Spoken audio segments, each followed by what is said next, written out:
From feuds with collaborators to career pivots, here's why you don't hear from the fancy rapper anymore. As Iggy Azalea's success grew, she began clashing with her peers. First up was rapper Nicki Minaj, who made remarks at the BET Awards that seemingly targeted Azalea's alleged lack of writing skills. I have just as many people on my writing credits as she has on hers.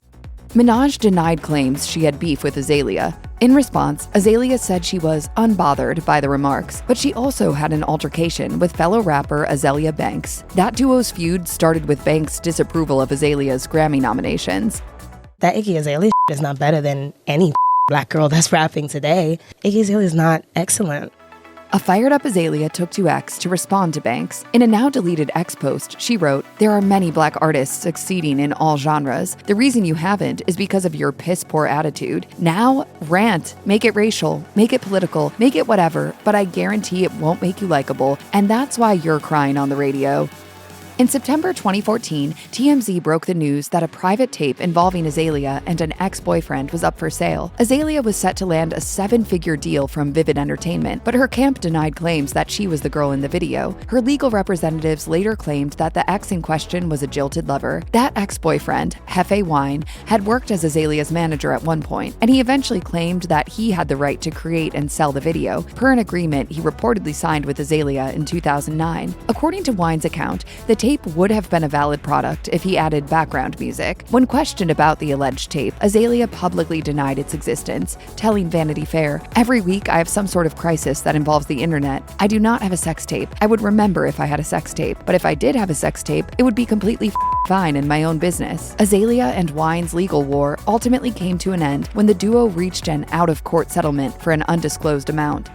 Azalea's first tour, the Great Escape Tour, was scheduled to begin in Fresno, California on April 14, 2015, and end in Austin, Texas on May 24, 2015. The arena tour was to feature performances by fellow artists Tinashe and Nick Jonas. Azalea said in an interview with GQ, "I want everything to be right. Everything, from the tour book to what someone wears, even the right faces for the dancers and their attitude. Everything is equally important." But Azalea was only a few weeks shy of starting when the Great Escape Tour was postponed. It was eventually canceled altogether, and according to Azalea, it was because she had a change of heart. She told 17, "I want to start totally anew, and if I stayed on my tour, that would mean I wouldn't even be able to start working on that until after Christmas." Contrary to Azalea's revelation, it was reported elsewhere that the tour flopped due to extremely low ticket sales. Azalea tried to fill up arenas again with the Bad Girls Tour, which was set to kick off in Hollywood, Florida in October 2018. That tour featured stops in several states, including Washington, Colorado, and New York, in collaboration with Live Nation, but it was also canceled shortly before it began.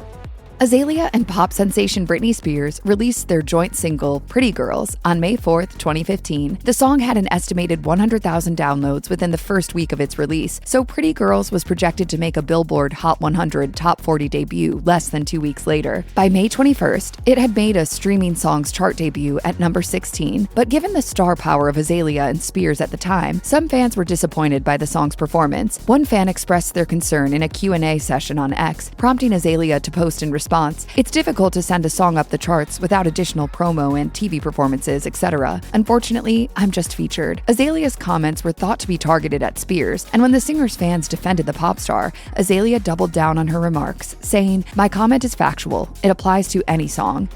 She's Britney Spears, you have to do that. She gets whatever she wants.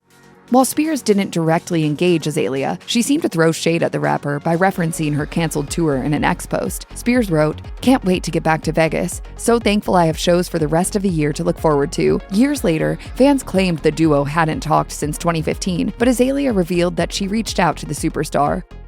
You and Britney are good though, right? Yeah, no, we're cool. We Yes. always have been. Okay, good. We know how to fight. When Azalea first met Nick Young, she was cautious about dating the one-time NBA champion. In fact, she did a proper background check since she didn't like what she saw online. He just seemed like he was going out all the time. I looked at who he followed on Twitter and I was like, these aren't the kind of girls that I think are very good. I don't think I want to go out with him. Young luckily passed the background check, and after a June 2015 proposal, the duo were set to walk down the aisle. But trouble began brewing in Azalea's love life when a video of Young admitting to cheating on her surfaced in March 2016. Azalea and Young eventually split up, which Azalea blamed for delaying the release of her sophomore album, Digital Distortion. She said in a chat with People, "I just kind of felt like, I'm single now. I want to have sexy songs. I want to say stuff about being single. I obviously didn't write that on my original album, because when I wrote it, I was about to get married. I don't want to go and promote my album and get asked about my relationship that has just crumbled." Azalea's sophomore album, Digital Distortion, was scheduled for a June 2016 release date. Azalea initially had 20 songs in the works, but she scrapped them to create fresh material with Drugs, a group led by Ty Dolla $ign and DJ Daly. Azalea and Drugs already had a long history. They helped her make her first mixtape, Ignorant Art. In an interview with Entertainment Weekly, Azalea gushed over the group, saying, "I just felt like they really understood me, so I went back to working with my friends. Digital Distortion is harder than my debut, more aggressive. It's a little bit darker and moodier, and there's a bit more of a throwback to some of my older mixtape sounds, but it's got electronic influences used in a rap way." Although Azalea teased the album before its release, it never saw the light of day. The album's lead single, Team, only peaked at number 42 on the Billboard Hot 100 chart. Azalea went on to drop other songs, including Never Satisfied and Hate on It, which never made it to the charts. In July 2017, Azalea revealed that her label wouldn't be releasing any new singles. She eventually changed the name of the project to Survive the Summer and compiled it as an EP, which was unveiled in August 2018. As an artist, Azalea often invested heavily in her craft. Case in point, during a 2012 concert in London, England, she was only paid $565, but she used $5,655 to make the gig happen by flying in her dancers and dry ice from the United States. While Azalea's efforts were admirable, she didn't entirely stay on top of her finances. In 2016, Uncle Sam came knocking as she owed $400,000 in 2014 taxes. Azalea took to X to address the claims in a now-deleted post, writing, "They exaggerate everything. The IRS gave the option to pay them monthly or lump sum. I picked monthly. Who wouldn't?" At the time, Azalea was in the news because of Nick Young's cheating scandal, and she wrote on X that her financial woes were being used as gossip fodder. She said, "They were hoping some more Nick mess would happen, and now that it hasn't, and it's getting boring, they need to create something else." Although Azalea was projected to be worth a few $1,000,000, more money problems followed her. She was taken to court by American Express in 2017 for failing to pay her credit card debt. It was reported that Azalea owed the financial institution close to $300,000, which was accrued over 2 years. Per reports, Azalea had spent $250,000 more than her predetermined limit. Azalea was supposed to headline the Pittsburgh Pride Fest in June 2015, but weeks before she took to stage, she received backlash for having written hateful X posts targeting both the LGBTQ and Black communities. The since-deleted posts were written before Azalea was famous. Although the Delta Foundation, organizers of Pittsburgh Pride Fest, came to Azalea's defense, her performance was canceled. Azalea apologized and took to X to relay the news, partly writing in a now-deleted post, "This has been a difficult decision, as I truly support the event and LGBTIQA communities. However, I feel my participation at this point would only serve to further distract from the true purpose of the event." Azalea previously claimed to be an ally of the LGBTQ community in a 2014 chat with Pride Source. Furthermore, while speaking to Dallas Voice, she addressed allegations that she was using bisexuality to gain popularity, telling the outlet, "I appreciate women, and I'd like rapping about them, but in case you thought I was a lame person pretending to be gay, I'm not." In the end, she made amends with the LGBTQ community and performed at the 2022 Tel Aviv Pride Festival. Azalea experienced a ton of pressure from being an American pop sensation and was driven to having thoughts of self-harm. There were times when I just wanted to quit life, the whole thing, really. Azalea stayed in the United States on a work visa and eventually took a sabbatical from the American entertainment scene to return to her native country, Australia. It was there that she appeared as a judge on Season 8 of X Factor Australia. Ahead of her visit, Azalea was feeling upbeat about traveling down under and reuniting with her family, who lived in Sydney. Still, she didn't think of the country as her safe haven, especially since she had moved to the United States in her teens. She said in an interview with news.com.au, "I never really consider this my home. I've lived overseas for a decade. LA is home. It's where I live." Azalea doubled down on her comments in a chat with GQ Australia, telling the outlet, "Of course I like Australia, but I don't know why people get so offended as it's not my home. I don't miss Australia, not because there aren't great things about it." Azalea worked with marketing executive Brian Scully and his publicity team at Chaos. From 2011 to 2014, the team spearheaded her rise to the top, but Azalea ultimately signed to the London-based company Turn First Artists when she found fame. The management company had an elite list of successful clientele at the time, which included Rita Ora and Ellie Goulding. Definitely Ellie Goulding. I would really like to collaborate with her. Scully retained his role as Azalea's publicist, and although it's unclear when the duo stopped working together, in a now-deleted blog post, he wrote an opinion piece on the inner workings of her management. Scully wrote that Azalea may have become polarizing after the success of Fancy due to her new management's different approach to handling feuds. He wrote that during Azalea's feud with Azealia Banks, the Fancy rapper was advised by her old management team to not respond directly and remain gracious when the topic came up in interviews. But the laid-back approach took a more chaotic direction under the guidance of her new management. The rapper was allegedly told to ditch the high road and instead, quote, jump in the mud pit. Before she became a superstar, Azalea was already rubbing shoulders with bigwigs in the entertainment scene, like Nas and rapper T.I. Azalea was signed to T.I.'s Grand Hustle Records imprint, and the three-time Grammy Award winner was supposed to be an executive producer on her debut album, The New Classic. The project didn't materialize under T.I.'s leadership, but the duo still collaborated on several hits, including No Mediocre and Change Your Life. The pair began to butt heads during Azalea's feud with Banks, when record producer Q-Tip had an exchange with Azalea over her alleged appropriation of black culture. T.I. said he tried to reconcile Azalea and Q-Tip, but she later fired back on X, effectively ending any chance of making peace. In a 2019 interview with The Root, T.I., who'd since cut ties with Azalea, said, "I'm still actively looking for another female rapper who can undo the blunder of Iggy Azalea. That is the tarnish of my legacy as far as being a music executive is concerned. To me, this is like when Michael Jordan went to play baseball." Took a bit of a rest stop. T.I.'s sentiments prompted a response from Azalea. She wrote in a now-deleted X post, "Imagine thinking I was his biggest blunder. Sweetie, we have a whole list for you." Azalea's feud with singer Halsey began after Halsey trashed the rapper in an interview. Halsey, who rarely has beef with other players in the entertainment industry, had a bunch of unkind words for Azalea, telling The Guardian, "There's a lot of people I wouldn't put on my record. Iggy Azalea? Absolutely not. She had a complete disregard for black culture. Moron. I watched her career dissolve and it fascinated me." Up until that point, Azalea had created a culture of slamming her detractors, so it was surprising when she took the high road in her response to Halsey. The rapper told the Australian radio show Small Surgery, "I thought it was a bit of a strange thing to throw that out there, but she's young and I hope she learns maybe to be a bit less judgmental when she's kind of in the same shoes. I'm sure she's getting judged all the time as well by people who don't really know her." Azalea also seemingly pulled a Mariah Carey by referencing the fact that she and Halsey had never met. Her polite reaction became confusing to fans, many who were used to her savage approach to feuds. While some people argued that she had become calmer with age, others thought she had mastered the art of good PR. It's okay, I understand. I'm a controversial person to work with. For a long time, Azalea was accused of appropriating black culture. Critics alleged that Azalea rapped with a black accent, a claim she didn't deny in a 2013 interview with Complex. She told the outlet, "If you're mad about it and you're a black person, then start a rap career and give it a go too. I'm not taking anyone's spot, so make yourself a mixtape. Or maybe if you're black, start singing like a country singer and be a white person. I don't know. Why is it such a big deal?" To be honest with you, yes, the industry is very fake.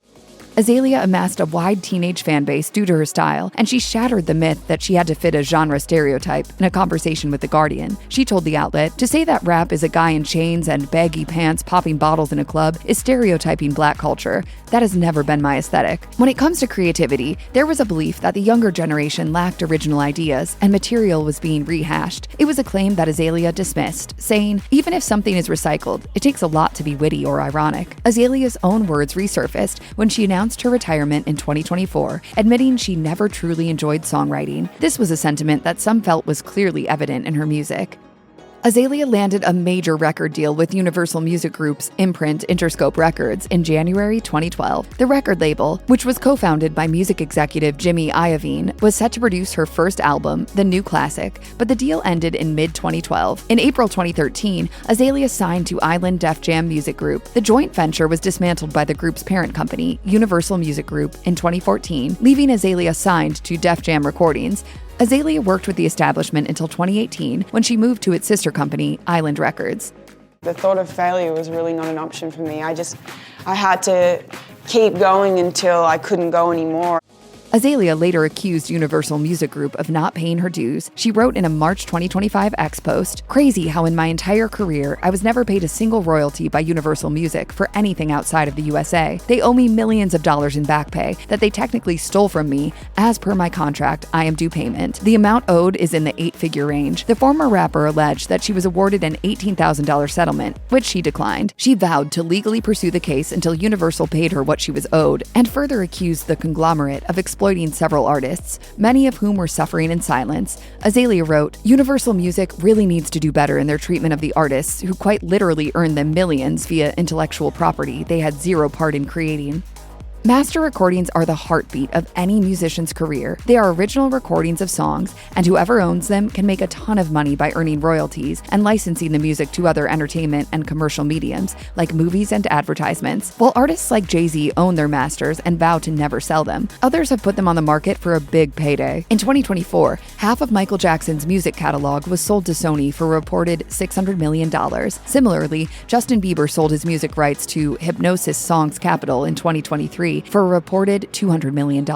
In 2022, Azalea joined the long list of artists who parted with their masters when she sold her music catalog to Domain Capital in a reported 8-figure deal. Azalea also gave away publishing rights to her most popular hits, Fancy, Black Widow, and Problem. When the news broke, a fan in an X comment section was worried that she'd landed a bad deal like Taylor Swift. Swift's masters were sold to Scooter Braun, but she's since regained the rights. In response to the fans' sentiments, Azalea replied in a since-deleted X post, "Taylor did not profit from that sale. I sold a portion of my catalog to who I wanted, for an amount that means I don't have to work another day in my life."